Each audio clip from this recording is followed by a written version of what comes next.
আমরা আম্মাজান খাদিজাতুল কুবরা আত-তাহেরা রাদিয়াল্লাহু তাআলা আনহা ওনার কথা জানি যে বিষ্ণু ঈসা ইসলামের স্ত্রী আমাদের আম্মাজান রাসূলুল্লাহ সাল্লাল্লাহু আলাইহি ওয়াসাল্লামকে বড্ড ভালোবাসতেন, আগলে রাখতেন সবসময়, মেন্টালি সাপোর্ট দিতেন, ফিনান্সিয়ালিও সাপোর্ট দিতেন।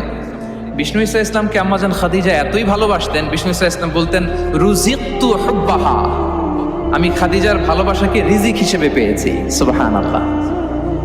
রাসূল সাল্লাল্লাহু আলাইহি ওয়াসাল্লাম এই শব্দটা ইউজ করেছেন, রিজিক, রুজিকতু হুব্বাহা।